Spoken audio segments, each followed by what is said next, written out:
Bonsoir, c'est la dernière ligne droite, plus que 15 jours avant Noël.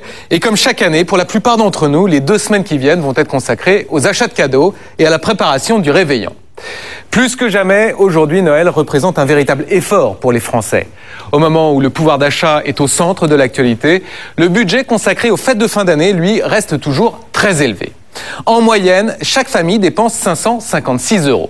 Alors, sur ces 556 €, il y en a 312 qui partent pour les cadeaux, il y en a 162 pour la nourriture, et il y a 82 € qui sont consacrés au divertissement. Ce soir, vous allez découvrir comment certains fabricants ont tout misé sur cette période. Que ce soit les jouets les plus demandés cette année, que ce soit les accessoires de mode comme les sacs à main, ou que ce soit l'iPhone, le téléphone mobile ultra moderne d'Apple, quelle bataille se joue en coulisses pour vous pousser à la consommation? Sommaire. Traumatisme dans le monde du jouet. Cet été, plusieurs fabricants ont rappelé des millions de jouets dangereux pour les enfants. Des poupées qui contenaient de la peinture au plomb ou des billes qui risquaient d'empoisonner les plus petits. Comment des jouets non conformes peuvent-ils encore arriver dans nos rayons? Des usines chinoises jusqu'au pied du sapin. Enquête sur les jouets de Noël. De Paris à New York, ils ont été des milliers à le vouloir. L'iPhone, dernier né de la marque Apple, un téléphone portable qui coûte une petite fortune, mais le constructeur est bien parti pour en vendre 100 000 en France en un mois seulement. Comment ce joujou de luxe est-il devenu un phénomène planétaire? Quelles sont les filières pour le trouver moins cher? Ils font tourner la tête des femmes, les sacs à main. Celui-ci vaut 3 000 €, celui-là 4 000 €. Elles peuvent dépenser des fortunes pour cet accessoire de mode incontournable. Comment les marques imaginent-elles le sac que toutes les femmes vont s'arracher? Révélation sur les secrets de fabrication des sacs de filles. Moutarde à l'avocat, huile de pistache ou encore foie gras à l'orange, qui n'a jamais eu l'eau à la bouche devant les produits gourmets des épiceries fines? Mais derrière ces rayons luxueux, il y a toute une mécanique bien huilée pour remplir votre panier sans même vous en rendre compte. Décryptage des coulisses des traiteurs de luxe. Dans l'univers de Noël, il y a évidemment une catégorie de produits qui est incontournable, ce sont les jouets. Il faut dire que c'est la période de l'année où il s'en vend le plus. Un jouet sur 2 est vendu au mois de décembre. Alors, cette année, pour les industriels, la pression est encore plus forte. On l'a vu dans la presse. Depuis 6 mois, des millions de jouets ont été rappelés par les grands fabricants parce qu'ils étaient considérés comme dangereux, des jouets qui sont pour la plupart made in China. Résultat, selon un sondage récent, 2 tiers des Français affirment regarder l'origine des jouets au moment de l'achat. Nous avons enquêté sur une gamme de jouets qui figure en tête des ventes cette année. De l'usine jusqu'au magasin, comment ces jouets sont-ils contrôlés? Peut-on acheter les yeux fermés tous les jouets qui se trouvent dans les rayons de nos magasins? C'est une enquête de Peggy Leroy.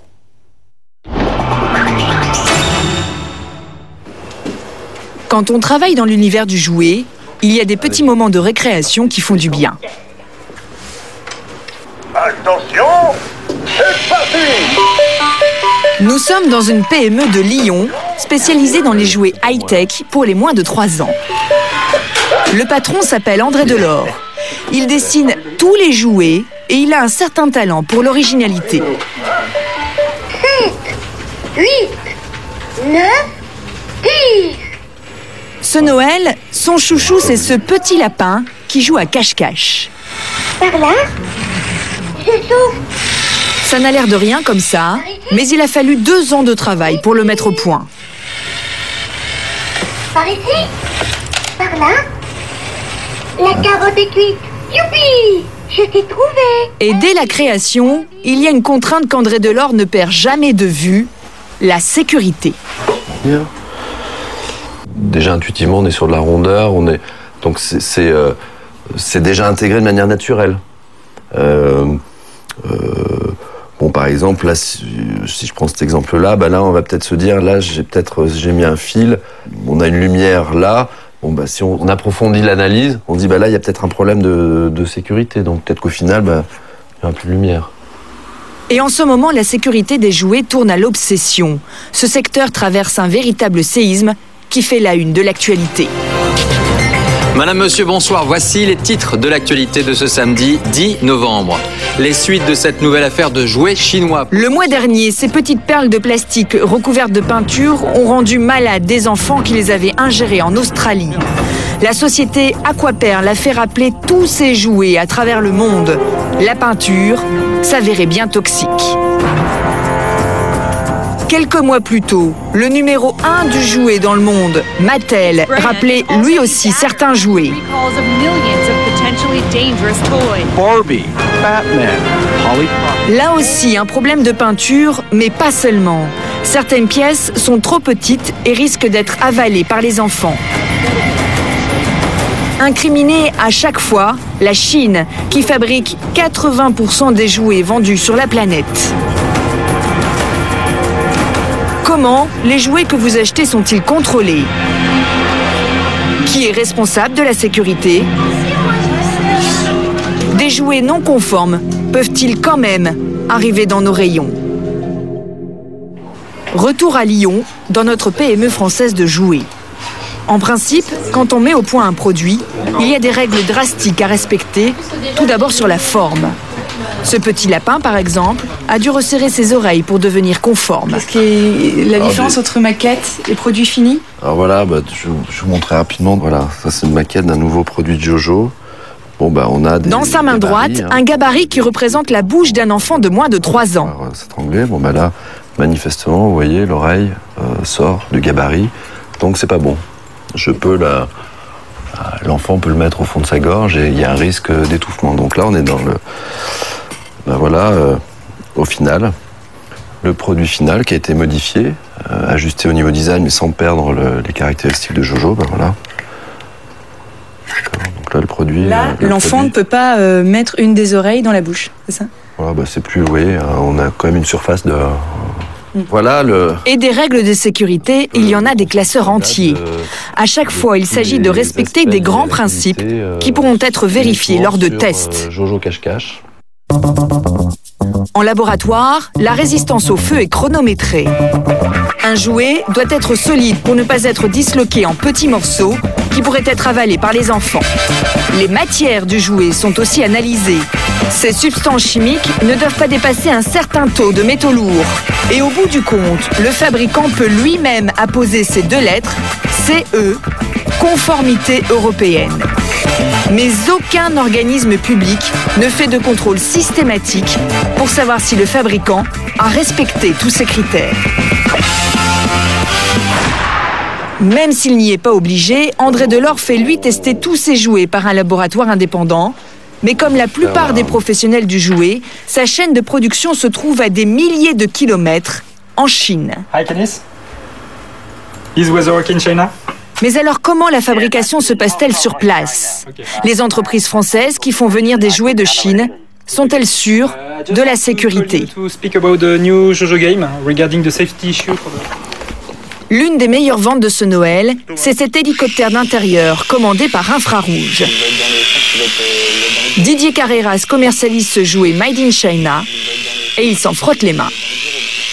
On a en gros doublé notre chiffre d'affaires grâce à ce petit hélicoptère. C'est-à-dire qu'on est passé d'un chiffre d'affaires d'en gros 3,5 millions, 4 millions, aux environs entre 10 et 12 millions cette année. Pendant ce temps-là, dans les entrepôts, Alain Chouquet reçoit l'équivalent de 2 containers qui arrivent de leur fabricant en Chine. Le Pico Z, c'est un véritable phénomène. Il suffit d'aller sur Internet pour s'en rendre compte. Des millions d'utilisateurs parlent du jouet, 7000 forums dans le monde, des blogs, des vidéos amateurs qui montrent les exploits des passionnés. Le fabricant, c'est Silverlit, une marque chinoise. Comme tous les industriels du jouet, elle est elle aussi touchée par la suspicion, mais elle a accepté de nous ouvrir ses portes. «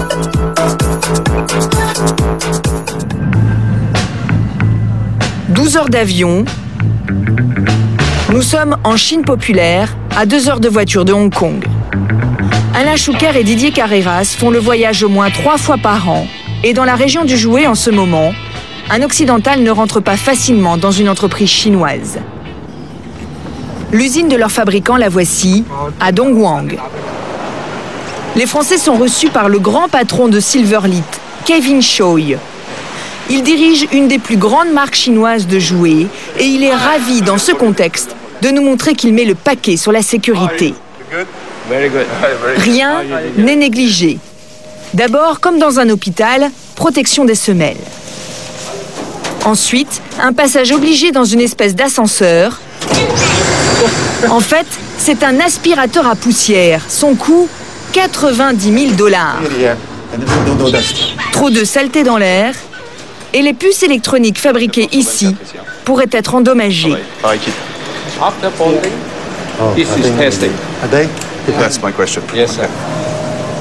Mais tout l'enjeu de la fabrication, ce sont les chaînes de montage. 5000 ouvriers alignés, occupés à assembler 4000 hélicoptères par jour.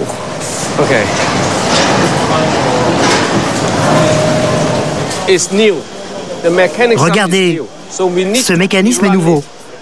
Donc on a besoin de le roder un peu, de le faire tourner avant de l'assembler. Sur la chaîne, pour monter chaque jouet, il faut 32 étapes et 22 tests.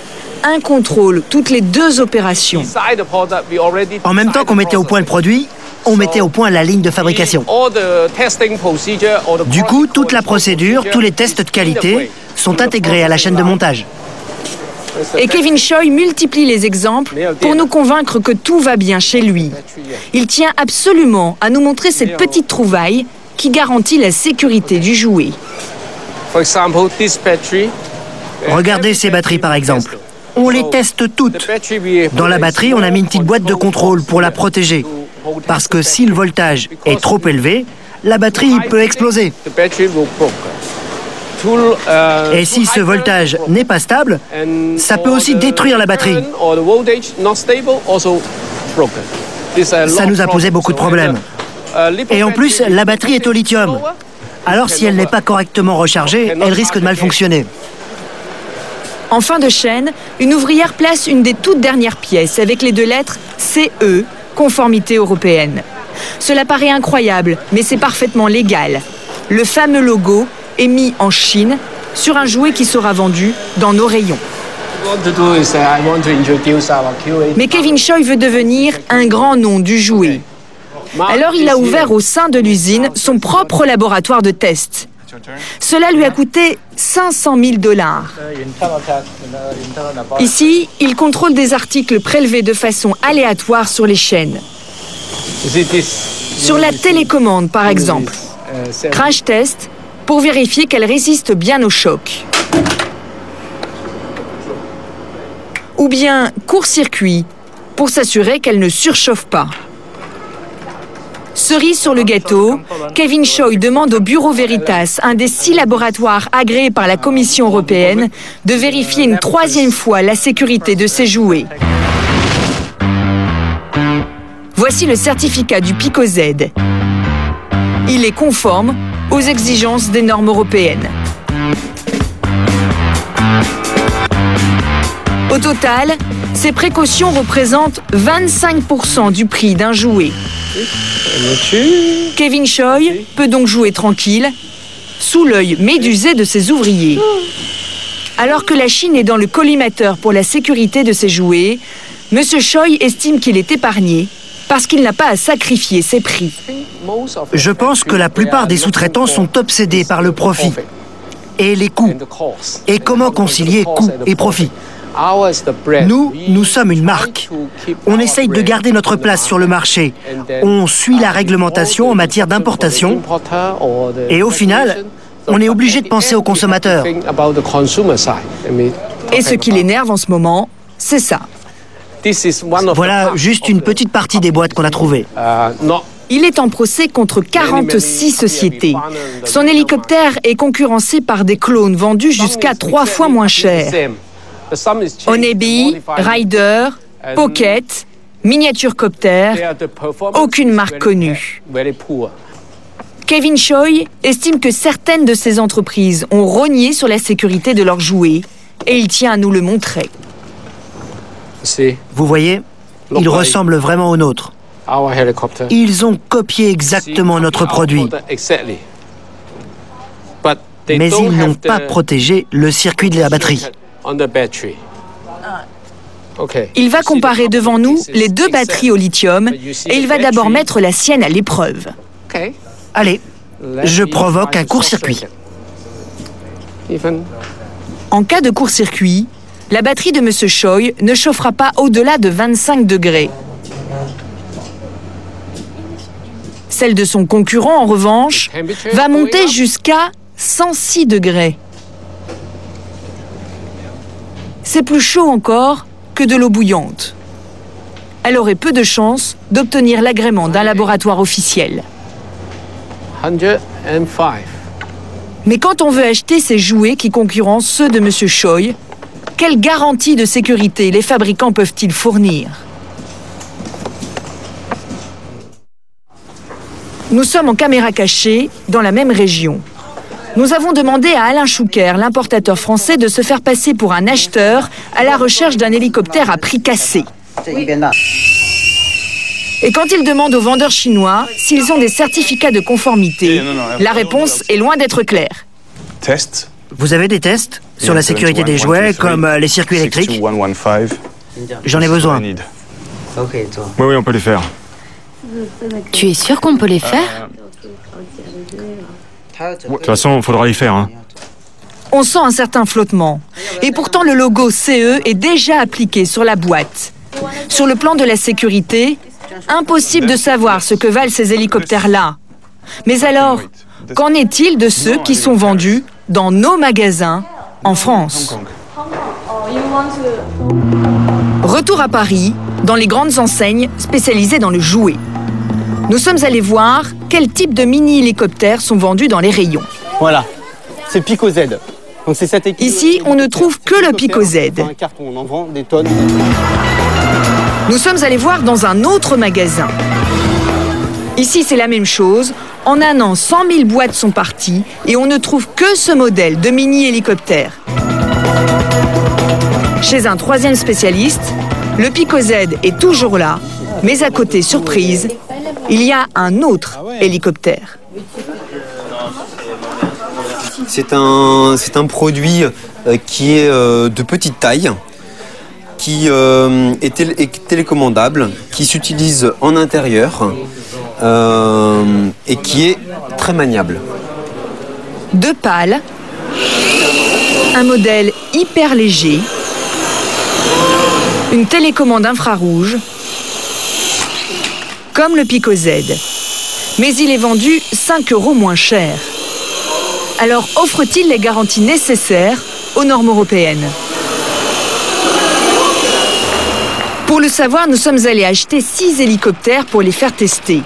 Nous les avons envoyés dans un laboratoire agréé par la Commission européenne, le Laboratoire national d'essai. 15 jours plus tard, voici les résultats. Le jouet hélicoptère radiocommandé RX Club ne répond pas aux exigences de la norme NFEN 6215. C'est un point de la norme européenne. Le laboratoire a constaté les mêmes problèmes que sur la batterie testée en Chine. Le jouet est court-circuitable au niveau de la batterie de l'hélicoptère, la batterie gonfle et un filet de fumée s'échappe. Dernière précision.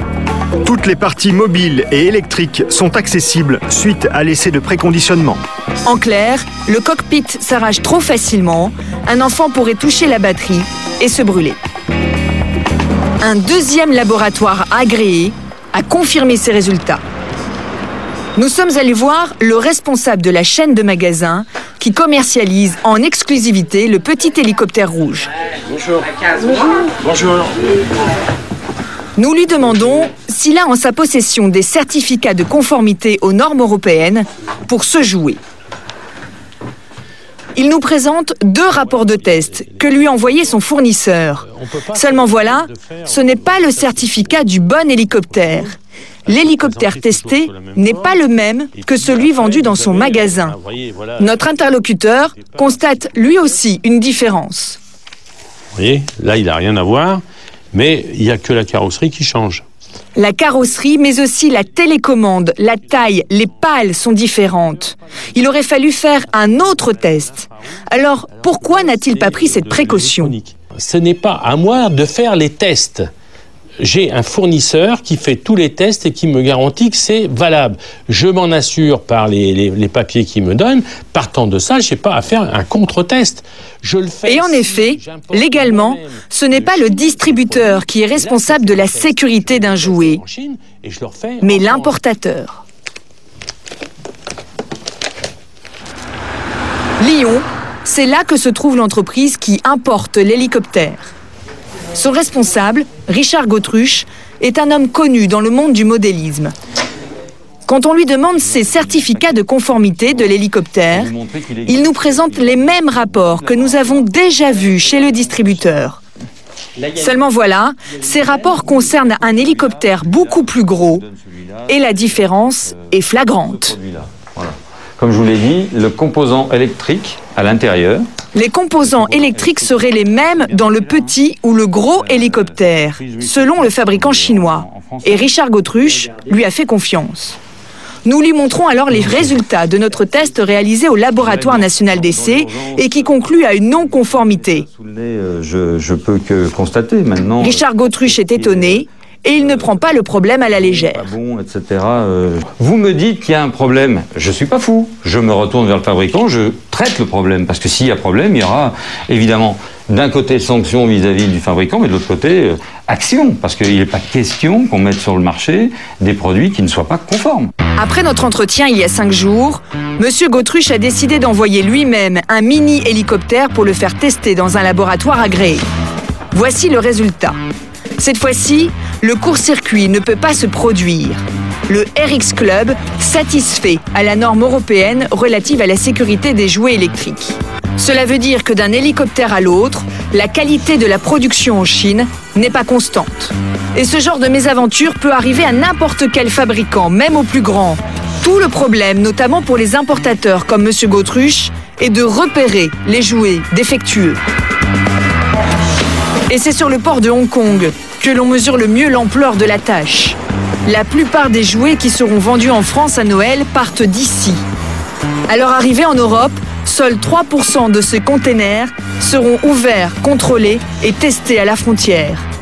Des produits hors normes ont donc toutes les chances de ne pas être interceptés avant nos rayons. Parmi les cadeaux qui devraient connaître un fort succès cette année, il y a tout ce qui tourne autour des accessoires de mode. Et il y en a un dont raffolent particulièrement les femmes, c'est le sac à main. Il faut savoir que la vente des sacs à main a été multipliée par 3 en moins de 10 ans. De Dior à Longchamp, en passant par les créateurs les plus tendances, comment les grandes marques se battent-elles pour créer le sac que tout le monde va s'arracher? C'est un reportage de Sébastien Renaud.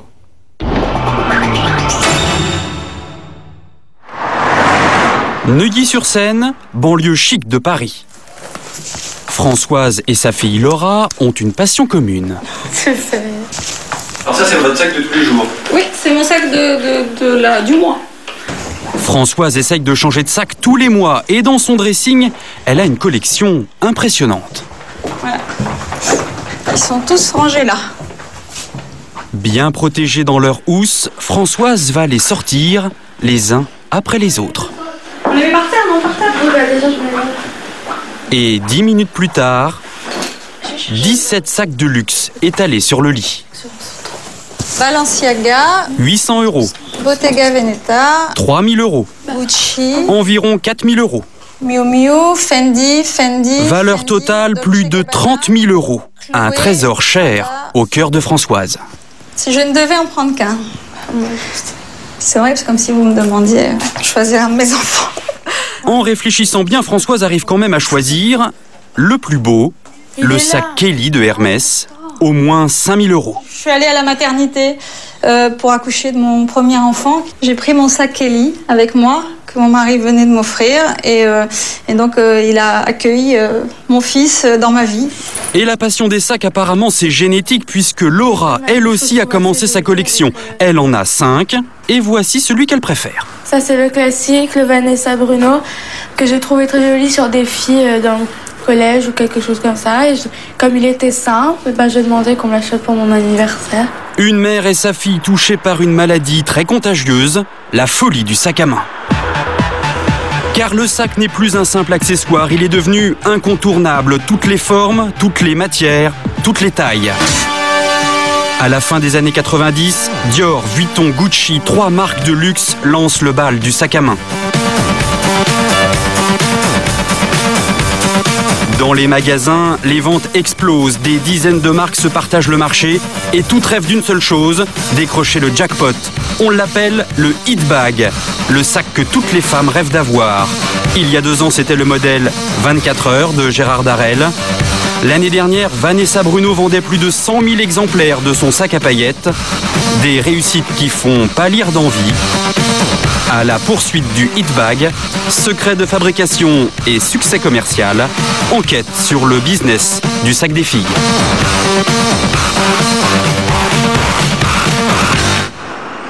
Un vendredi après-midi dans un grand magasin parisien.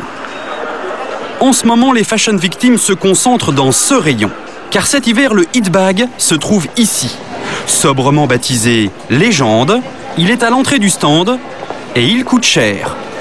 En cuir verni, en mouton ou en nubuck, de 490 € à 780 €. Des prix élevés qui n'empêchent pas les clientes d'acheter. Cette jeune fille fait ses courses de Noël avec sa mère. Elle hésite entre le modèle verni, celui qui se vend le mieux. Et là, qu'est-ce qui vous plaît dans le vernis, là? La tendance du moment, hein. C'est ce qu'il faut avoir absolument. Ouais, avec les chaussures. Et le grand format imprimé léopard, mais au final... Vous avez choisi lequel des deux, alors? Ah, je prendrais celui-là et celui-là. Montant total de la facture, 1 500 €. Et pour Noël. Le prix, ça ne vous arrête pas? Non. En 6 mois, plus de 10 000 exemplaires de ce modèle se sont vendus. Avec ce sac, une marque bien installée s'offre un bain de jouvence. Rue Saint-Honoré, maison Longchamp. Le sac Légende, le petit prodige, a les honneurs de la vitrine. C'est ici que s'est décidé le lancement de ce sac. Et le stratège, tiré à 4 épingles, c'est Jean Casgrain, petit-fils du fondateur de l'entreprise, héritier d'une histoire plutôt inattendue pour un fabricant de sacs. Tout commence en 1948 sur les grands boulevards parisiens, dans ce bureau de tabac tenu par son grand-père. Monsieur Casgrain a un stock de pipes qu'il n'arrive pas à vendre, alors il va avoir une idée astucieuse. Les gainets de cuir. Et voilà les premiers produits de la marque Longchamp. Des pipes qui se vendent comme des petits pains. Du coup, Monsieur Casgrain continue. Il fait des porte-cigarettes, des cendriers un peu kitsch en forme de gants de boxe. Et puis la marque se lance dans la maroquinerie pour hommes, étui à passeport ou sous-main en crocodile, avant de passer au sac de voyage et de connaître un succès phénoménal avec le fameux pliage. À ce jour, 10 millions d'exemplaires vendus. Mais le problème de Jean Casgrain était d'attirer une clientèle plus mode. Alors, comme les grands noms du luxe, il s'est offert une stratégie médiatique. Sa chargée de communication lui prépare régulièrement une petite revue de presse. Je vous amène des parutions. Merci. Et le Légende, on le trouve régulièrement pendu au bras des célébrités comme Claudia Schiffer et d'autres. La dernière en date, Madonna, qui est apparue dans la presse anglaise, qu'on va faire circuler sur les autres pays, parce que je pense que ça, c'est toujours un personnage qui vend bien, une célébrité que l'on suit. Première étape, Jean Casgrain a joué au Père Noël. Il a offert 40 sacs à des stars. Puis il est passé à la vitesse supérieure. Il a carrément payé une icône de la mode. Kate Moss, le top modèle qui crée les tendances. La campagne publicitaire est mondiale. Des États-Unis au Japon. Grâce à son charisme, la marque est beaucoup plus visible. Un énorme charisme, ça se paye. Oui, mais bon... c'est confidentiel, le chiffre est confidentiel. C'est totalement confidentiel. C'est très cher. Non, je vais pas faire de commentaires là-dessus. Des frais de communication qui ont fait décoller les ventes. Et derrière, il a bien fallu suivre la cadence et fabriquer des sacs Légende le plus rapidement possible pour éviter les ruptures de stock. Direction le Maine-et-Loire, près d'Angers. Depuis 6 mois, le succès du Légende a fait monter la tension d'un cran dans les ateliers de l'usine Longchamp. Luc Frémont, le directeur, est un peu stressé. Il doit sortir plus de 1000 exemplaires par semaine. Parce que là, il y a un peu le feu, on attend quand même après. Et donc, on enchaîne les chariots, on branche pas les outils, on enchaîne toutes les références. 5 personnes coupent en permanence des peaux pour le Légende. Il y en a pour une centaine d'euros de cuir à chaque fois. Ensuite, le sac est entièrement fabriqué à la main. Au total, 250 gestes sont nécessaires. Cela prend 2h30. Ceux-là, je les aurais pas demain. Demain ah si, peut-être. Peut-être demain. Peut-être demain, oui. D'accord, peut-être. Dans le luxe, tous les détails ont leur importance, même les plus embêtants à faire, comme cette toute petite pièce. On a très peu de matière et on a beaucoup de main-d'œuvre, puisque pour faire ce gris-là, il doit y avoir à peu près 25 opérations, juste pour ça. Ça sert à quoi d'ailleurs ça? À rien. À vous faire poser des questions éventuellement, mais autrement pas à grand-chose. Au total, selon le directeur de l'usine, un sac Légende coûte 200 € à fabriquer, pour une marge d'environ 30%. Une moyenne dans le secteur, mais un chiffre énorme dans le commerce. Le sac, comme le parfum, c'est ce qui rapporte le plus dans l'univers du luxe. Et dans cette usine, on pense même aux clientes les plus lointaines. Celle des pays chauds. On s'en aperçoit en faisant un petit tour dans ce laboratoire. Voici un four à sac. Cuisson pendant une semaine à 55 degrés pour s'assurer que les matériaux supporteront les climats de Dubaï ou de Bangkok. Et il y a même une sorte de cabine de bronzage pour les sacs à main. Après 48 heures d'UV, 2 cuirs posent problème. Mauvaise nouvelle pour Sophie, responsable du design, héritière elle aussi de la famille Casgrain qui dirige l'entreprise. Oui, c'est ça. Hein. Ouais, ah oui, là l'écru il est vraiment pas bon là. Non, ça c'est pas possible, hein. Bon. Ça devient vraiment trop clair. Là il va falloir qu'on retravaille avec le tanneur. Faut qu'on essaye de lui mettre une petite protection supplémentaire juste pour le seul test. À gauche, la partie exposée à la lumière s'est décolorée. C'est ce qui pourrait se passer si un sac restait 3 semaines en vitrine en plein soleil.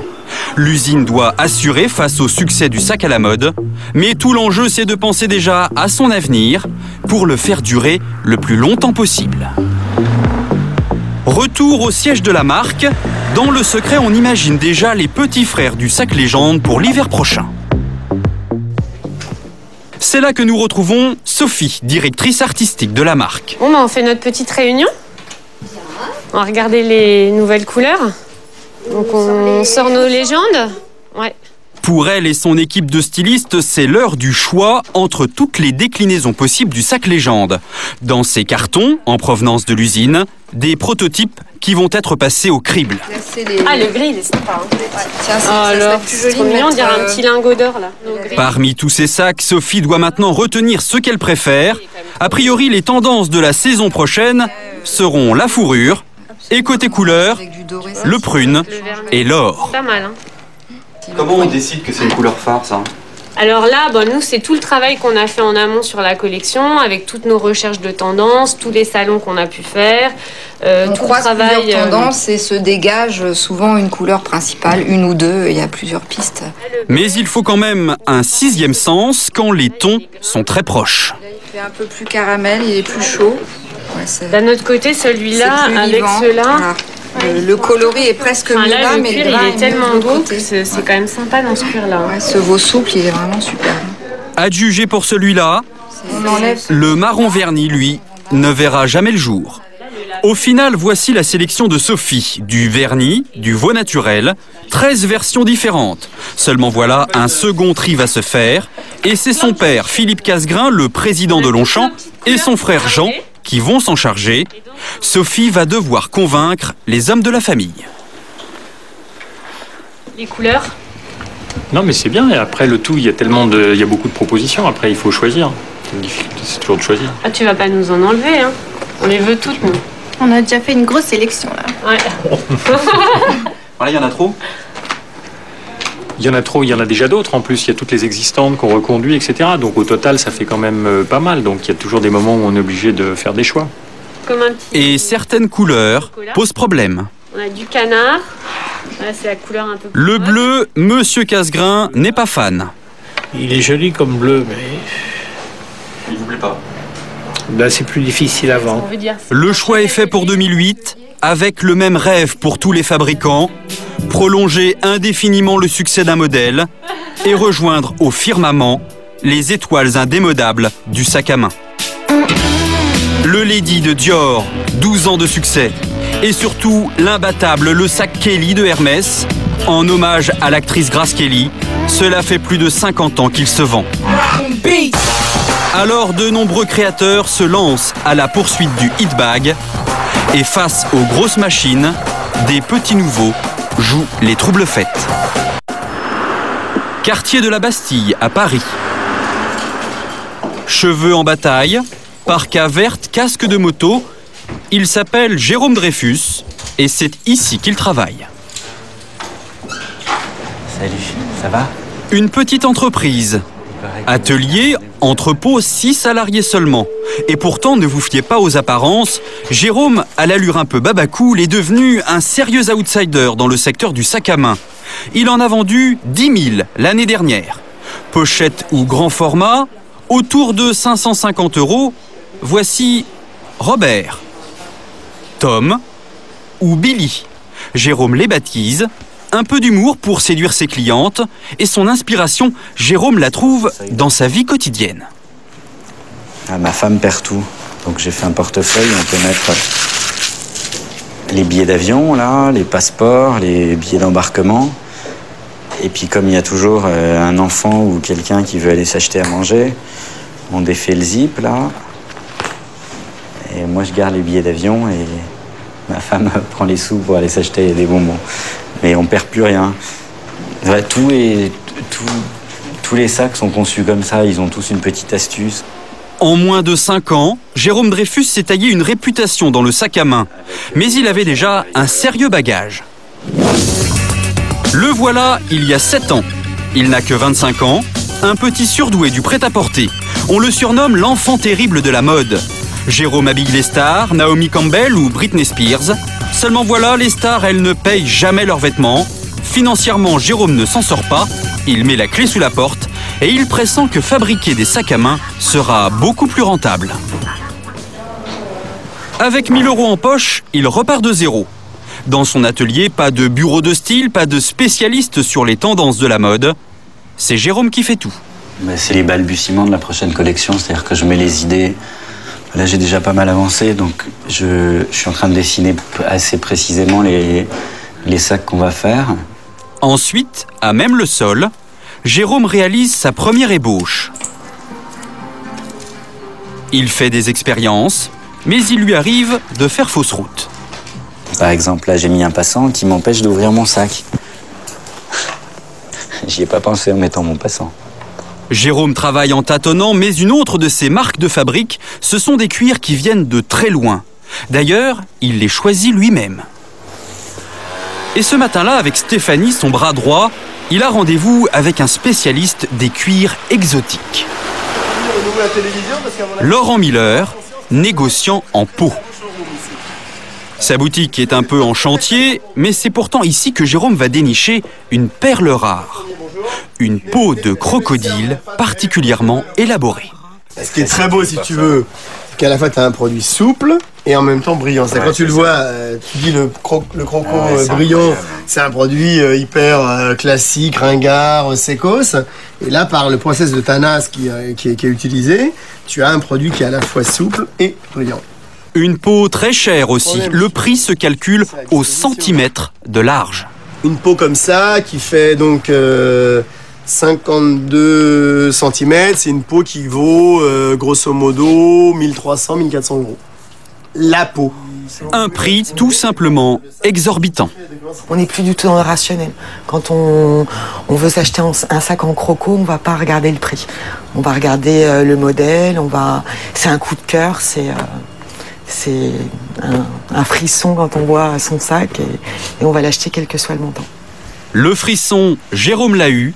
Alors, allez, à juger. Combien de kilomètres? Bon, écoute, 12 000 km nous suffira. Faut qu'on fasse les calculs et puis... Faut que je fasse mes calculs, ouais. Les calculs, ils se font dans l'atelier de Jérôme. Toc. Car il doit savoir maintenant combien de peaux en crocodile seront nécessaires pour faire un sac. Et voilà comment ça se passe. Sur le cuir, Jérôme va placer tous les morceaux de son futur sac. Une sorte de puzzle. Il faut que tout rentre. Verdict, Mais voilà, là, on a dit entre 2 et 3 pots, et il faut 2 pots et demi. C'est une bonne nouvelle ou c'est pas une bonne nouvelle? Il n'y a pas de mauvaise nouvelle, on dira. Peut-être pas une mauvaise nouvelle, sauf que Jérôme va refaire le même exercice avec une peau plus petite, donc moins chère. Et la surprise... Je pense que j'ai moins de pertes en prenant une petite peau qu'en prenant une grande. C'est-à-dire que je pense qu'il vaut mieux que je prenne 3 petites peaux que 2,5 grandes. Parce que 2,5 grandes, j'ai déjà 50% de la 3e qui est pas utilisée.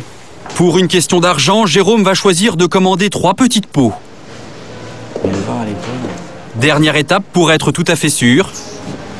On en veut. Devant le miroir, Stéphanie joue les modèles. Le prix de ce sac très luxueux, 8 000 € pièce, sur commande uniquement. Bénéfice, 1 000 € chaque fois. L'an dernier, Jérôme a vendu 100 sacs en crocodile. Mais rançon du succès, ces sacs, à la pointe de la création, sont de plus en plus copiés. Des ventes lui échappent. Alors il a décidé de passer à l'action. Il envoie une espionne sur le terrain. Nous retrouvons Stéphanie dans une grande rue commerçante de Paris. Chaque semaine, elle fait le tour des magasins, une matinée shopping. On va visiter quelques boutiques, voir ce qu'ils proposent en sac, et puis voir s'il n'y a pas quelques copies Jérôme Dreyfus. À la chasse aux copies, Stéphanie rentre rarement bredouille. Ce jour-là, elle fait le tour des grandes enseignes qui ont pignon sur rue. Première boutique, nous l'attendons dehors. Très vite, un sac attire son attention. Ah, il y en a un petit là avec une jolie poche, des belles pattes avec des boucles, des petits clous, un bon mélange des bons modèles. Non, c'est vraiment troublant quand même. Des détails troublants, Stéphanie décide de l'acheter. Un sac en Sky à 24 €. Là, on a notre petite patte avec notre boucle qui est assez marquée Jérôme Dreyfus. Voilà, c'est pas de la copie conforme, mais en tout cas, ça pourrait le devenir un jour. Donc c'est en tout cas une enseigne que l'on va suivre de près. La chasse se poursuit. Seconde boutique. Cette fois, on nous autorise à suivre Stéphanie à l'intérieur du magasin. Voilà, c'est intéressant. Là. Il y a des gros signes identitaires de la marque et ça, c'est un peu énervant. Ça, je crois que je vais le prendre parce que ça a beaucoup intéressé le bureau. Ah oui, vraiment. Hein. Un sac à 24,90 € quand l'original vaut 550 €. Retour à l'atelier. Hello, t'as trouvé des trucs? Pas de copie, mais des inspirations vraiment troublantes. Rien de trop inquiétant aujourd'hui. Pour Jérôme, il y a souvent bien pire. Voici par exemple 2 modèles trouvés dernièrement dans le commerce. À droite de l'image, l'original. À gauche, les copies. Au détail près. Donc ça, c'est la patte Jérôme Dreyfus. Ça, c'est une contrefaite. Et ça, c'est encore une contrefaite. Elles sont faites exactement avec le même patron, c'est-à-dire le patron du sac Jérôme Dreyfus. Elles ont la même taille. Les passants sont les mêmes. Et là, je m'aperçois à l'instant, on a un détail de piqûre un peu militaire sous la boucle, en forme de triangle. Et sur les 2 contrefaçons, on retrouve la même piqûre en triangle. C'est dingue. Sur ce modèle, Jérôme a déjà gagné 8 procès en contrefaçon. Et il pourrait bien y en avoir un 9e. Ce jour-là, il a rendez-vous chez son avocat. Il lui apporte un sac suspect. Le noir. Commence une comparaison avec l'original. Les passants sont au même endroit. Les poches, c'est monté de la même façon. Et pour être tout à fait sûr, devant Jérôme, l'avocat mesure les 2 sacs. Grosso modo, 21. Moi, je mesure 21,5. Ils se ressemblent au centimètre près. L'avocat conseille à Jérôme de faire un procès. La contrefaçon, ça s'analyse par les ressemblances, pas par les différences. Il y a plus de ressemblances que de différences. Il y a un prix moindre, plus une qualité moindre. On peut jouer également le grief de concurrence déloyale. La procédure peut prendre 2 ans. Mais à chaque fois, Jérôme a gagné en défendant ses créations originales. Dans l'une de ses dernières affaires, il a touché près de 200 000 € en dédommagement. Le business du sac à main se fait aussi devant les tribunaux. Alors à Noël, il y a un domaine qui fait fureur, c'est celui des produits high-tech et multimédia, comme par exemple les ordinateurs, les consoles vidéo ou les écrans plats. Cette année, il y en a un qui suscite un engouement délirant, c'est l'iPhone, le tout nouveau téléphone mobile ultra design de chez Apple. Alors, comment ce téléphone est-il devenu un phénomène planétaire avant même sa sortie officielle? Comment un marché parallèle s'est-il développé autour de ce produit? C'est une enquête de Caroline Gauthier.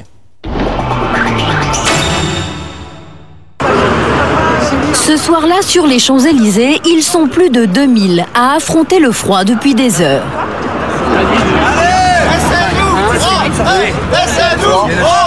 La vedette qu'ils sont venus voir est à l'intérieur de cette boutique de téléphonie. Et on y entre qu'au compte-gouttes. Avec mon carnet d'adresse. Et là voilà la star du jour. C'est en fait un téléphone portable. Son nom, l'iPhone. Nous sommes le 28 novembre dernier. C'est la mise en vente officielle en France. Tous rêvent depuis des mois d'en acheter un exemplaire. Les vendeurs ne savent plus où donner de la tête. Oui, de toute façon, vous le gardez sur vous. Oui, parce qu'il y a eu certains. Mélodie est l'une des rares jeunes femmes à s'être elle aussi précipitée dès l'ouverture. Elle veut ce téléphone et l'assume sans complexe. C'est un phénomène de mode plus qu'autre chose, oui. Donc c'est pour l'apparence, pour le gadget. Je voulais pas. J'ai mon copain qui a un iPhone et je voulais pas ce soir me retrouver sans iPhone.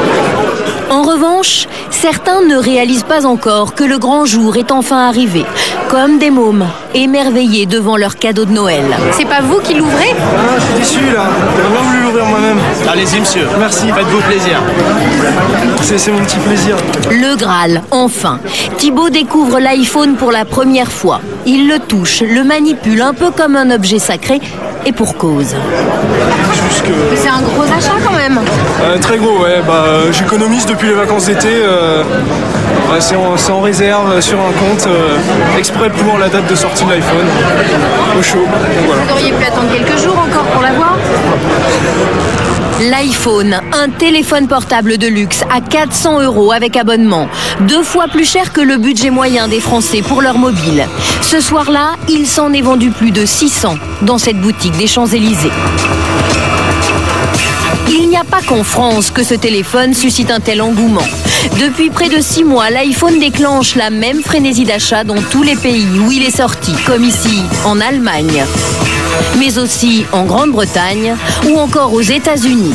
À New York, des centaines de personnes ont campé devant le magasin toute une nuit pour être sûrs d'être les premiers à l'avoir. C'est la première fois que la marque Apple se lance dans la fabrication d'un téléphone. Il permet de surfer sur Internet, de lire ses emails, de prendre des photos, d'écouter de la musique et bien sûr de téléphoner. Tout cela juste avec le bout des doigts, grâce à son écran tactile révolutionnaire. L'iPhone, c'est l'histoire d'un phénomène planétaire qui, en quelques semaines seulement, a suscité toutes les convoitises et donné naissance à un étonnant marché parallèle. Paris, quartier de l'Opéra. L'histoire de l'iPhone commence ici en 2001, à 9000 km du siège d'Apple en Californie. Le projet est confidentiel. Il est confié à un ami très proche du grand patron d'Apple, un Français, Jean-Marie Hulot, docteur en informatique. Il faudra 7 ans de travail pour développer ce nouveau produit, avec pour seul impératif, fabriquer un téléphone high-tech, mais surtout simple et intuitif, à l'image de ce qu'a réalisé Apple depuis plus de 20 ans. Par 2 fois, la firme a déjà marqué l'histoire des technologies. En 1984, Steve Jobs, le PDG de la société, présente le Macintosh. Grâce à cet ordinateur personnel, le grand public découvre l'utilisation de la souris. Depuis, tous les ordinateurs en sont équipés. 17 ans plus tard, en 2001, Steve Jobs remet ça avec l'iPod, un lecteur de musique numérique qui permet d'emporter avec soi toute sa discothèque, plus de 100 millions d'exemplaires vendus dans le monde entier. Mais Apple ne va pas en rester là. En janvier 2007, la firme convoque tous les médias de la planète pour une nouvelle annonce.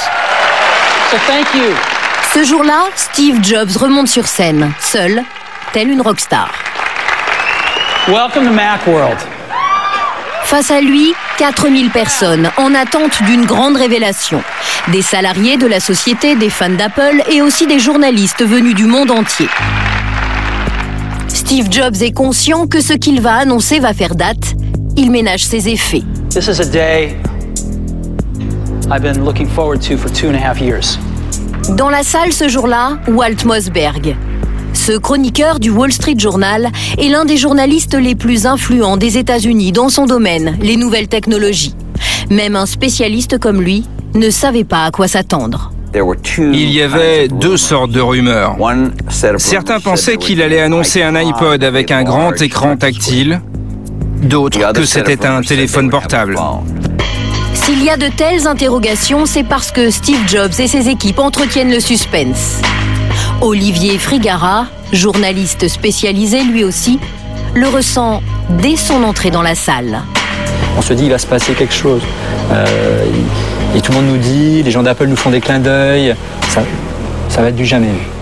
Et pour cause, sur scène, Steve Jobs promet une révolution dans 3 domaines. 3 things.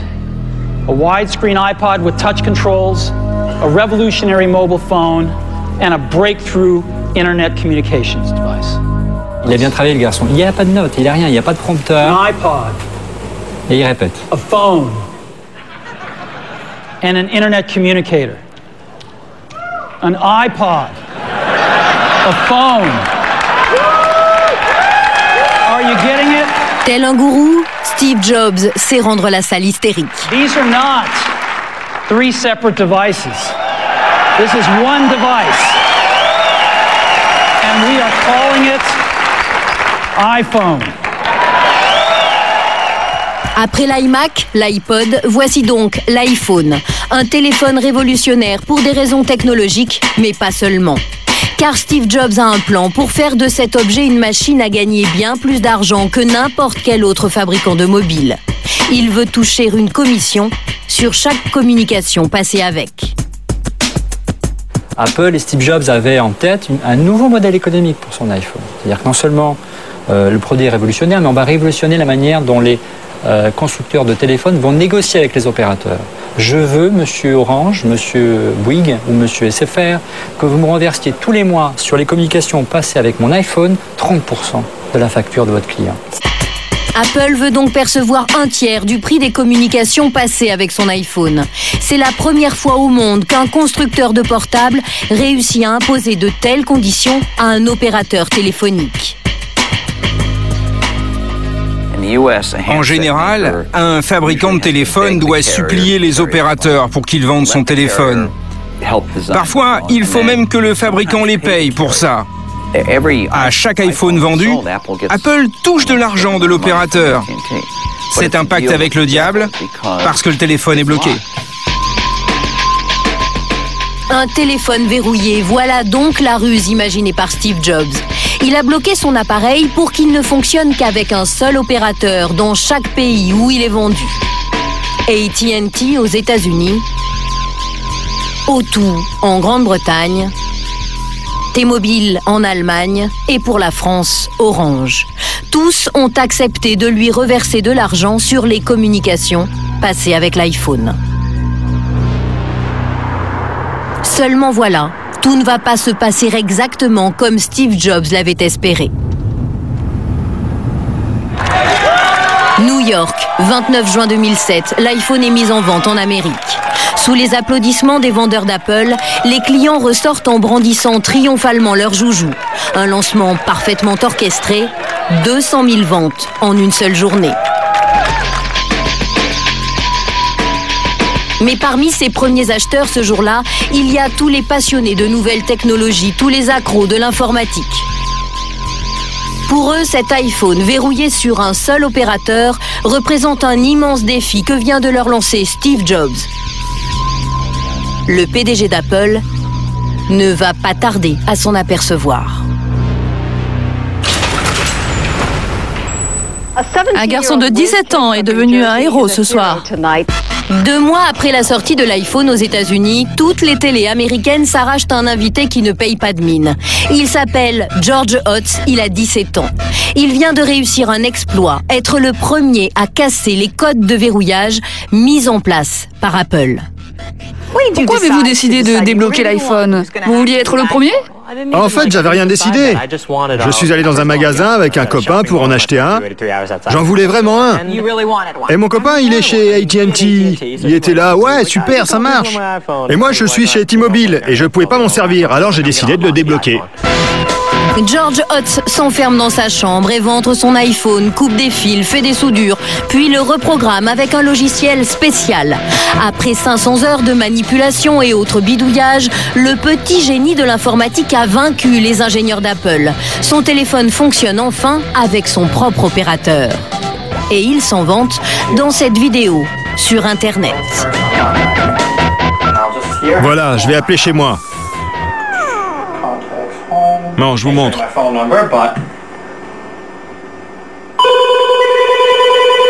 Et ça marche.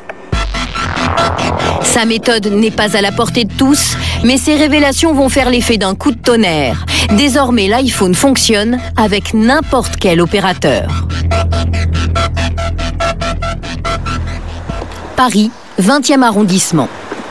Jean-Sébastien Deligny ne se sépare plus de son iPhone. Et c'est Jean-Seb. Il est l'un des premiers Français à l'avoir acheté sur Internet. 4 jours seulement après sa sortie aux États-Unis. Mais à ce moment-là, ce téléphone ne peut pas lui servir à grand-chose. Alors, lorsque vous achetez un iPhone, vous le sortez de la boîte et vous avez ceci, c'est-à-dire un appareil que vous ne pouvez absolument pas utiliser. Même pas les fonctions iPod, la musique, les photos, vous ne pouvez strictement rien faire. Il est complètement verrouillé. Tant que vous n'avez pas pris d'abonnement auprès de l'opérateur qui est censé le commercialiser, vous ne pouvez pas vous en servir. C'est un petit peu comme si vous achetiez une voiture et toutes les portes sont fermées à clé et vous ne pouvez pas vous en servir. Ça va être un petit... Il va donc aller chercher la solution à son problème sur Internet. D'autres pirates informatiques ont déjà amélioré la méthode du jeune George Hotz. Plus question de soudure ou d'éventrer l'appareil. Toute la bidouille consiste à trafiquer le logiciel de l'iPhone. Jean-Sébastien va y passer des heures. Un travail d'initié. Ici, tu as toutes les lignes de code qui sont contenues dans le programme iTunes. On est au cœur du logiciel iTunes et on va modifier certaines lignes. En clair, il faut modifier des données dans le cerveau de l'iPhone pour lui faire croire qu'il est bien sur le réseau de l'opérateur choisi par Apple. C'est un leurre, mais ça fonctionne. Moi, la première fois, comme j'ai dû chercher, je vous disais, je l'ai reçu un mercredi matin, j'ai dû commencer vers 18h, à 21h, il était activé. J'ai mis 3 heures, on va dire. Mais si je devais le refaire 5 minutes après, je l'aurais fait en 10 minutes. C'est vraiment... c'est relativement facile. Et depuis, la manipulation est devenue encore plus rapide.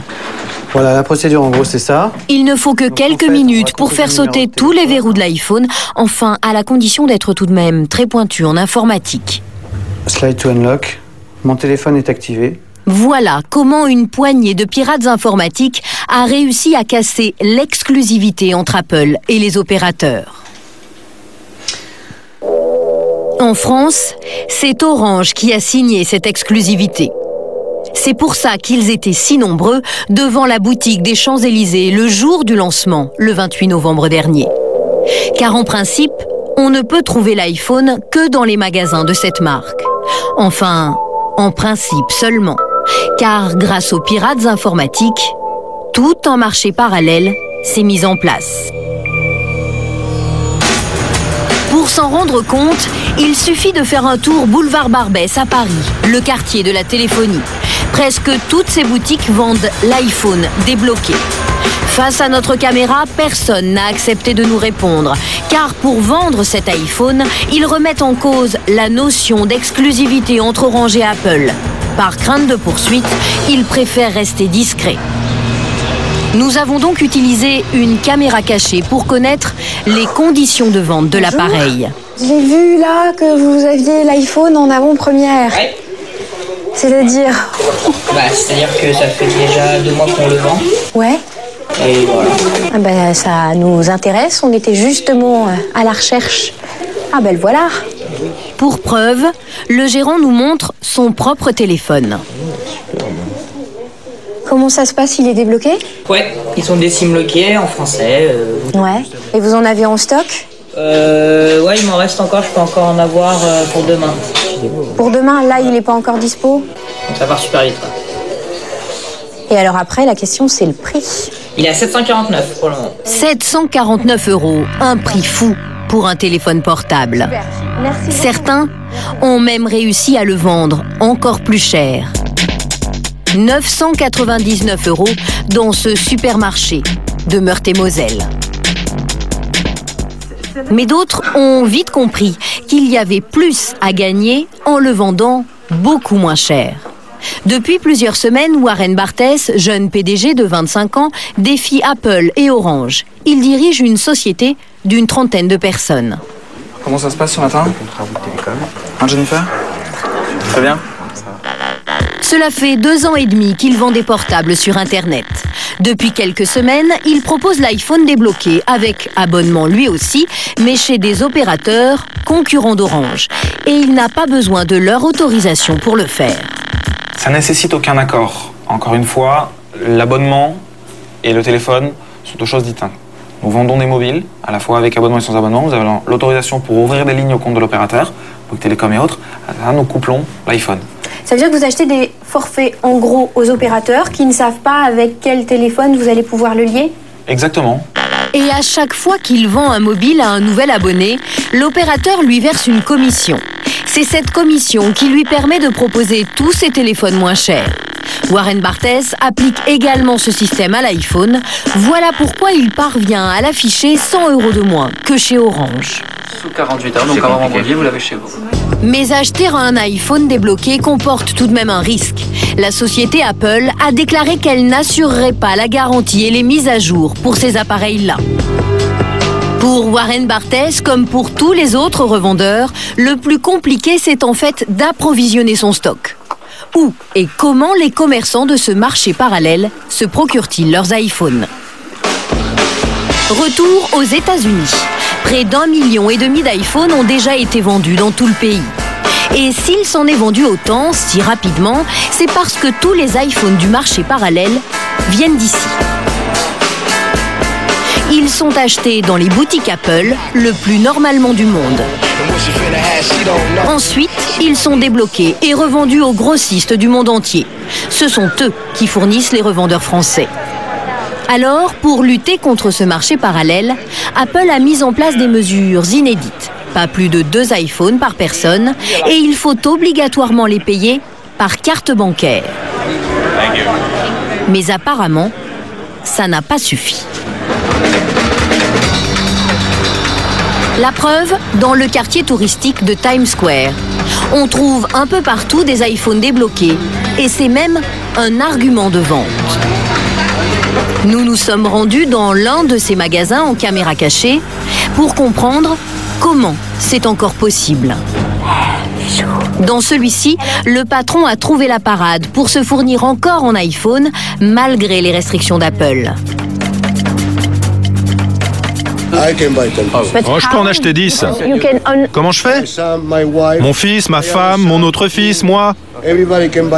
Tout le monde en achète 2. Je prends toute ma famille pour m'aider. J'ai plusieurs cartes de crédit et voilà. J'en achète sur le site internet d'Apple. Je vais dans plusieurs magasins Apple. Je vais même à Miami pour en acheter. Apple semble bien débordé par ce marché parallèle. Selon la firme, un iPhone sur 6 est vendu débloqué. Un manque à gagner sur les communications de plus de 40 millions d'euros par an d'après nos estimations. Steve Jobs, le génial PDG d'Apple, n'avait sûrement pas prévu ça quand il a imaginé son dernier joujou. Alors cette année, plus que jamais, les gens ont le sentiment que leur pouvoir d'achat a baissé. Est-ce que ça va modifier leur façon de consommer pour les fêtes de Noël? Gilles Goldenberg, bonsoir. Bonsoir. Vous observez les tendances de consommation chez les Français pour un grand cabinet de conseil. Alors, on parle beaucoup des problèmes de pouvoir d'achat en ce moment. Est-ce que ça va avoir un impact précisément sur les achats de Noël? Ah oui, ça va avoir un impact sur les achats de Noël. Puisque de quelle façon? Les gens vont faire attention à ce qu'ils dépensent. Ils vont être très prudents cette année parce que leur revenu n'augmente pas. Ils ressentent les hausses qu'on voit en prenant de l'essence dans la rue. Hausse du pétrole. Hausse du pétrole. Ils sont inquiets, très inquiets par les hausses des produits alimentaires, puisqu'on leur a parlé de hausses à venir sur les matières premières, sur des produits essentiels comme le pain, les céréales, les pâtes. Donc ils sont inquiets, donc ils vont faire très attention cette année. Et en même temps, le budget de Noël, qui est autour de 550 €, lui, n'a pas changé par rapport à celui de l'année dernière. Non, c'est-à-dire que d'abord, ce budget est relativement bas en France. Ah bon? Il est relativement bas. Nous avons eu un budget beaucoup plus haut il y a quelques années. En 2002, il était de l'ordre de 800. Ah oui, en 2002, il était de 800 €. Absolument. Il y a eu déjà un décrochage. Et là, on est arrivé à un niveau assez bas. Et depuis ce temps-là, on est dans une sorte de plateau où les gens ne veulent pas descendre. Parce que Noël est vraiment sacré et les gens veulent quand même un minimum de dépenses. Donc, comment gérer ce budget minimum? Voilà la question. Alors justement, sur ce budget de 550 € en moyenne, est-ce que les gens vont dépenser de façon identique leur argent à l'année dernière, aux années précédentes? Non, ils vont faire différemment, puisque les produits alimentaires coûtant plus cher, il faut bien qu'on fasse des arbitrages un peu différents. Alors qu'est-ce qu'on va sacrifier? On va sacrifier les cadeaux pour pouvoir continuer à dépenser consommer la même chose en alimentaire, avoir le même repas de Noël, si vous voulez, qui soit le même. Si effectivement le poste alimentaire augmente, est-ce que ça veut dire qu'on va acheter moins de cadeaux ou on va acheter des cadeaux moins chers? On va faire de telle sorte que le budget soit maintenu. Et donc, on va faire peut-être des cadeaux moins chers, mais on fera moins de cadeaux. En tout cas, on voit dans les familles que des efforts sont faits pour préserver les enfants, mais en revanche, peut-être moins de cadeaux entre adultes. C'est ça qui va vraiment être fait. Alors, quand on regarde ce que les gens généralement offrent à Noël, il y a d'abord les livres, il y a ensuite la musique et les CD, et puis viennent les vêtements et les chaussures. Mais alors, ce qui est intéressant, c'est que ça ne correspond pas forcément à ce que les gens veulent pour Noël. Quand on pose la question des cadeaux qu'ils aimeraient avoir, ils répondent que leur premier souhait, c'est d'obtenir de l'argent. Le deuxième vœu, c'est recevoir des vêtements et des chaussures. Et leur troisième envie de cadeau, eh bien, ce sont les chèques cadeaux. Ce décalage entre ce que l'on offre et ce que l'on aimerait avoir, est-ce qu'il a toujours existé ou est-ce que c'est plutôt récent? Depuis que nous étudions ce marché, nous avons toujours vu ce décalage entre ce qu'on souhaite recevoir et ce qu'on va recevoir, parce que les gens peut-être ne se connaissent pas assez, même s'ils sont proches, et donc ils savent pas. Peut-être aussi, on souhaite avoir des choses qui valent plus cher que ce qu'on peut offrir, donc c'est une différence. Donc on a toujours constaté ces différences, et d'ailleurs, le chèque cadeau que vous citez est une façon d'éviter de faire une erreur, et dans une période comme celle que nous traversons, où les budgets sont serrés, il ne faut pas se tromper dans les dépenses. Ça fait plus plaisir en fait de recevoir un chèque cadeau qu'un mauvais cadeau, quoi. Exactement. D'accord. Et le phénomène de vouloir de l'argent, ça c'est quelque chose de récent ou c'est pareil, ça a toujours existé? Non, ça c'est nouveau. Ça c'est nouveau cette année. Et ça, c'est vraiment lié à la crise et au sentiment que le pouvoir d'achat est en berne. Alors, recevoir de l'argent, ça me permet évidemment d'acheter les cadeaux que je veux, mais ça me permet aussi d'arrondir mes fins de mois, de payer mes notes d'électricité. Hein. Donc, c'est de l'argent qui ne sera pas recyclé en cadeau. C'est de l'argent qui me permettra simplement de finir mon mois. Et voilà. En tout cas, merci pour toutes ces infos, Monsieur Goldenberg. Je vous en prie. Alors, au-delà des cadeaux, bien évidemment, les fêtes de fin d'année sont aussi l'occasion de se retrouver en famille autour d'un bon dîner pour le réveillon. On en parlait juste à l'instant. Et pour cet événement, eh bien, beaucoup de Français sont prêts à s'offrir les produits les plus raffinés et les plus luxueux. Dans ce domaine, il y a un type de commerce qui reste la référence absolue. Ce sont les traiteurs de luxe. Fauchon, Hédiard, Lenôtre ou Dalloyau, vous allez maintenant découvrir les coulisses de ces temples de la gastronomie. D'où viennent leurs produits? Sont-ils vraiment aussi exclusifs qu'ils le prétendent? C'est un reportage de Cécile Lévy.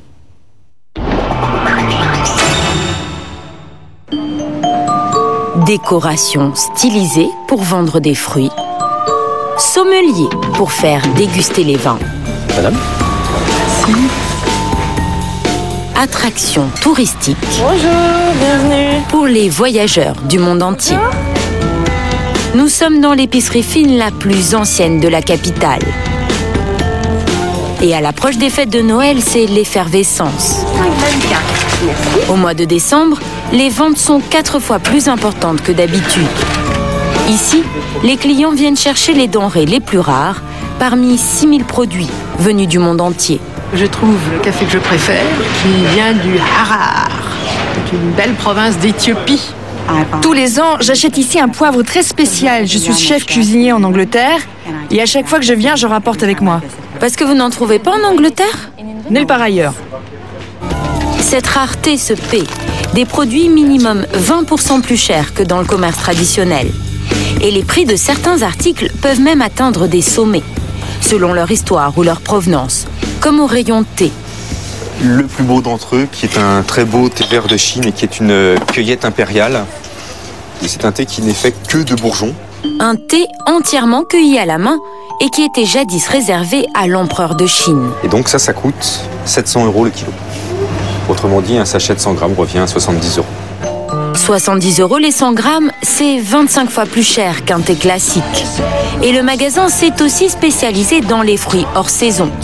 Par exemple, les cerises en plein hiver, jusqu'à 900 € le kilo. Mais le record se trouve au rayon alcool. Donc ici, une grande champagne de 1820. C'est à la fois le produit le plus ancien du magasin et à la fois le produit le plus cher. Ça coûte combien ? Ça vaut 10 300 €. Voilà, donc il y a des gens qui achètent ça. Il nous est même arrivé une fois d'en vendre 2 en même temps au même client. Des prix très élevés, parfois exorbitants. Malgré cela, les traiteurs de luxe se portent aujourd'hui à merveille. Ediard, Fauchon, Dalloyau ou encore le nôtre. Des maisons prestigieuses connues dans le monde entier. Elles ne sont qu'une poignée et réalisent 200 millions d'euros de chiffre d'affaires, dont un tiers au moment des fêtes de fin d'année. Voyage dans un univers où la vie est plus chère, mais qui ne cesse de faire rêver les Français. Ça va ? Dominique Richard est à la tête du groupe Ediard. 25 boutiques en France et une vingtaine à l'étranger. Une maison qui a plus d'1 siècle et demi d'existence. Dans son bureau, au-dessus du magasin, le PDG conserve précieusement l'unique photo du fondateur de la marque. Donc vous avez ici Ferdinand Ediard. Dès le départ, il était épicier ? Ah, pas du tout, pas du tout. Il était menuisier. Ça n'avait rien à voir, mais il circulait dans toute la France, puis un jour il arrive au Havre, il regarde ces cargos déchargés, des marchandises, entre autres, des fruits, du thé, du café qui venaient des colonies, de droite et de gauche, et il lui a pris l'idée de faire découvrir tout ce qu'il voyait là, de le faire découvrir aux Parisiens. Dès 1850, Ferdinand Ediard devient vendeur de fruits exotiques et s'approvisionne directement dans les ports. Pour une bouchée de pain, il achète des denrées inconnues jusqu'alors. Ananas, mangue, il est le premier à les proposer sur les marchés parisiens. Et pour attirer sa clientèle, il se fait passer pour un globe-trotteur. Nous savons dans nos archives que Ferdinand Ediard a fait découvrir à Alexandre Dumas l'ananas et lui racontait des tas de belles histoires, comme s'il était allé d'ailleurs dans le pays des ananas, alors qu'il n'a jamais quitté la France. Ferdinand exploite le filon colonial et importe de plus en plus de produits. En 1880, il ouvre une boutique place de la Madeleine au cœur de la capitale. Un quartier encore mal famé quelques années auparavant et tout juste réhabilité par les travaux du baron Haussmann. Désormais, les grandes avenues mènent à la Madeleine. La place devient le lieu de promenade de la bourgeoisie. Enrichie par la révolution industrielle, elle afflue chez Ferdinand, attirée par la variété des articles. Ici, il vendait déjà beaucoup d'épices. Ici, il y avait du chocolat au lait, du chocolat avec des écorces d'orange, avec des teneurs en cacao différentes. Et vous voyez ici des pots de confiture, puisqu'il faisait déjà la confiture avec ses propres recettes. Dès lors, Ferdinand ne cesse de proposer de nouvelles denrées alimentaires. Il invente ainsi un nouveau style de commerce, l'épicerie fine. Une réussite qui fait des envieux. 6 ans plus tard, Fauchon s'installe à quelques mètres. Une bataille féroce s'engage entre les deux épiciers de luxe. Une bataille qui continue encore aujourd'hui. Alors pour se démarquer, il faut absolument avoir des produits que les autres n'ont pas. Recherchez les saveurs les plus surprenantes. Foie gras à l'orange et au gingembre, huile de pistache ou encore moutarde à l'avocat. Des produits qui sont très difficiles à dénicher. Colombes, en banlieue parisienne. Ce jour-là, au siège du groupe, séance dégustation. Ni toque ni tablier, mais costume-cravate de rigueur. Les directeurs commerciaux sont réunis autour de Laurence Desfarges, la responsable des achats, pour choisir les nouvelles moutardes qui, d'ici 6 mois, seront en rayon. Et pas question de se contenter d'une banale moutarde traditionnelle. Donc le cahier des charges, au départ, vous appelez un fournisseur et vous lui dites je veux une moutarde. Voilà, on voudrait une moutarde aux épices, sur telle base, soit forte, soit douce, soit moyenne. Et ben, proposez-nous des produits. Ils doivent trancher entre 6 moutardes aux épices. La société en commandera 2000 pots, soit 7000 € à débourser, alors pas le droit à l'erreur. La sélection est sévère, parfois un seul regard suffit. La A, en fait, la première chose que j'ai vue sur la A, c'est que quand je l'ai ouvert, j'ai trouvé ça déjà très sec alors que ça venait à peine d'être ouvert. Ouais. Et si au bout d'1 heure il est déjà sec, bah oui, si, qu'est-ce que ça donne au bout de quelques jours? Celle-là, tu vois, déjà c'est jaune, déjà, ouais. Ouais, complètement. Ça a déjà séché. Celle-ci ne se conservera pas bien longtemps, éliminée. Quant à celle-là, elle est carrément hors sujet. Donc lui, par exemple, il n'a pas tout compris parce qu'il nous envoie quelque chose sur une base moutarde à l'ancienne qui n'a rien à voir en texture et donc en goût avec ce qu'on recherche, par exemple. Chaque fabricant a proposé une recette de son invention et parfois, le testeur en fait les frais. Ça va? Ça va très bien. Mais j'ai le sentiment qu'il n'y a rien d'homogène, que c'est fait pour piquer et voilà. Et ça remplit son effet. Hein. Et l'avis est unanime. Aucun intérêt. Ouais. À zéro. Ni l'une ni l'autre, et ceci, j'adonne pas, je suis désolé. Là, c'est clairement fait pour arracher et ça arrache. T'imagines ça sur le côte de bœuf, quoi? Non. Pas de intérêt, franchement. Goût, odeur, texture, tout rentre en ligne de compte. Au bout de 20 minutes, ils se décident enfin. C'est vrai que sur la texture, la F est plus intéressante, je trouve. Ouais. La F en texture. Un grain, une finesse. Et ce n'est pas fini. Il leur faut aussi choisir une moutarde aux échalotes, au chocolat, au gingembre ou même à la cacahuète. En tout, ils ont 1h30 de dégustation et quelques bonnes surprises. Ouais, banane, c'est pas mal. C'est pas mal. Ces moutardes seront vendues au moins 2 fois plus cher que dans le commerce traditionnel. Effectivement, c'est un peu sucré, je pense. Si on est plus sur des condiments. Chaque mois, la société sélectionne ainsi 50 nouveaux produits. Des mets qu'il faut vendre malgré leur prix élevé. Et c'est tout sauf simple. Retour place de la Madeleine. Le décor a beau être raffiné et l'ambiance feutrée. Les objectifs de vente, eux, sont très clairs. Chaque matin, bonjour à tous. Lionel Pasquier convoque ses employés pour les leur rappeler. Bonjour à tous ceux que j'ai pas encore vus. Pour maintenir la pression, il inscrit le chiffre d'affaires à atteindre sur une ardoise, visible de tous, toute la journée. Voilà, aujourd'hui, nous avons un objectif de 30 337 € à faire, donc minimum 337 000. Ça veut dire que quand on est à 337 000, on ferme pas la boutique, on continue. Plus de 30 000 € pour une seule journée. Sur l'année, il vise au minimum une augmentation de 5% du chiffre d'affaires. Du coup, les consignes sont très précises. Ordre du jour, faire goûter les aliments aux clients pour mieux les vendre. Proposer en dégustation, insister pour que les gens dégustent quand ils veulent pas. Voilà, il y a réellement beaucoup de résultats derrière et c'est quelque chose de très intéressant. La boutique vient d'ouvrir. Ils ont jusqu'à 21h pour réaliser le chiffre d'affaires voulu. Alors, ils vont devoir montrer ce dont ils sont capables.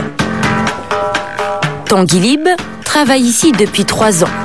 Il gagne 1 800 € bruts. Et s'il remplit ses objectifs, il peut toucher 150 € de prime par mois. Bonjour madame. Mais la journée commence plutôt mal. C'est gentil. Non, je fais un tour. Je vous en prie. Bonjour madame. Est-il possible de vous renseigner? Non, pour l'instant, non. Je vous en prie. Il propose systématiquement ses services, sans succès. Non merci, je regarde. Ok. Non merci, très bien. On regarde pour le moment. Bonjour monsieur. Je vous en prie. Au bout d'1 heure, la technique de Tanguy va payer. Ce sont des mini-crocs. Oui, non mais là-bas tu m'avais montré autre chose. Je vais vous apporter ceci. Ce couple est intéressé, Tanguy ne va plus les lâcher. Il applique d'abord la consigne du patron. La madame, monsieur? Dégustation gratuite. 10 mini-crocs. Merci beaucoup. Le saucisson fait son petit effet. On en prend. Le couple achète. Absolument, il y a un petit accord à faire aussi. Et pour pas passer, je vous invite à me suivre.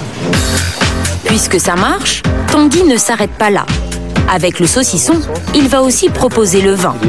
C'est friand, c'est gourmand et c'est sur le moment. Avec les mini-crocs, c'est parfait. Parfait peut-être, mais ce coup-ci c'est raté.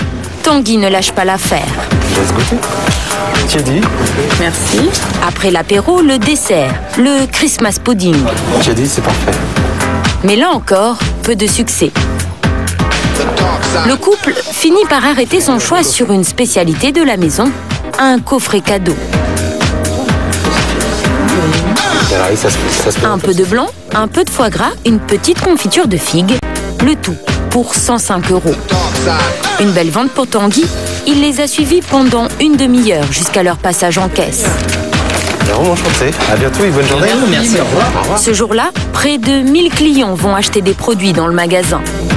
Bonjour madame. Et l'un des rayons les plus visités, c'est le traiteur. Truffes fraîches, caviar ou encore champagne. Et l'un des mets les plus prisés pour Noël, le saumon fumé.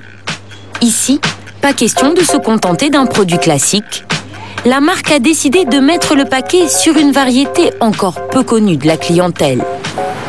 Ce matin-là, Sébastien Guinoiseau et Patrick Florence, deux directeurs commerciaux de l'enseigne, vont rendre visite à leur fournisseur de saumon. Ils vont passer la commande la plus importante de l'année, celle de Noël.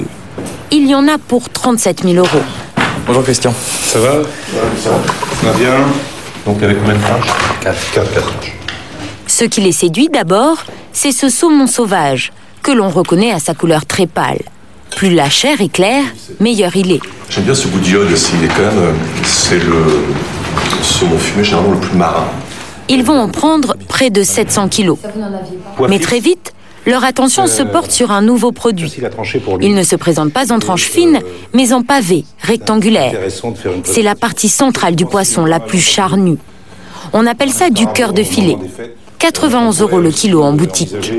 C'est tout nouveau, pas forcément facile à vendre. Le cœur de filet, 450 grammes. Oui. C'est quelque chose que d'ordinaire j'ai du mal à faire connaître. Pour séduire le public, Sébastien Guinoiseau envisage donc une dégustation en boutique. Il voudrait 15 kilos de saumon à offrir gratuitement aux clients. Et ça, il n'a pas du tout envie de le payer lui-même. Alors il faut que ce soit le fournisseur qui le finance. Vous allez, alors, je vous vois venir tous les deux. Deux acheteurs pour un pauvre vendeur, c'est un peu difficile. Le pauvre vendeur va bien essayer de se défendre. Mais les acheteurs ne lâchent pas le morceau. Ils veulent 5% de marchandises gratuites en plus pour faire déguster aux clients du magasin. 5% de gratuité, c'est quelque chose d'acceptable ou pas? C'est quelque chose que vous pouvez faire, ou quel pourcentage tu peux faire? Tu calcules très vite, mais mal. 5% c'est beaucoup. On m'avait parlé de remise tout à l'heure, je ne serai pas à 5%, une valeur de 2 points, 2% en marchandises. Finalement, le vendeur transigera en leur offrant 4% de marchandises gratuites, soit 1500 € de saumon. Car en échange, les deux acheteurs se sont engagés à commander 20% de plus cette année. Messieurs... Avec ce genre de nouveaux produits, la plus ancienne épicerie fine de Paris espère réaliser cette année un chiffre d'affaires de 33 millions d'euros. 11% de plus que l'an dernier. Avant de refermer cette émission, je tenais à vous signaler la mise en vente du sac à sapin de Handicap International. Un sac à sapin à 5 €. Il faut savoir que sur cette somme-là, 1,30 € sera reversé à l'association. Voilà, cette émission est maintenant terminée. Nous l'avons préparée avec Jean-Bernard Schmitt, Fabien Vincent, Christophe Brulé, Emmanuel Leclerc, Axel Roucou et Laurent Renaudy. Tout de suite, enquête exclusive consacrée aux coulisses et aux secrets de la plus belle avenue du monde, les Champs-Élysées. Bonsoir et bonne semaine.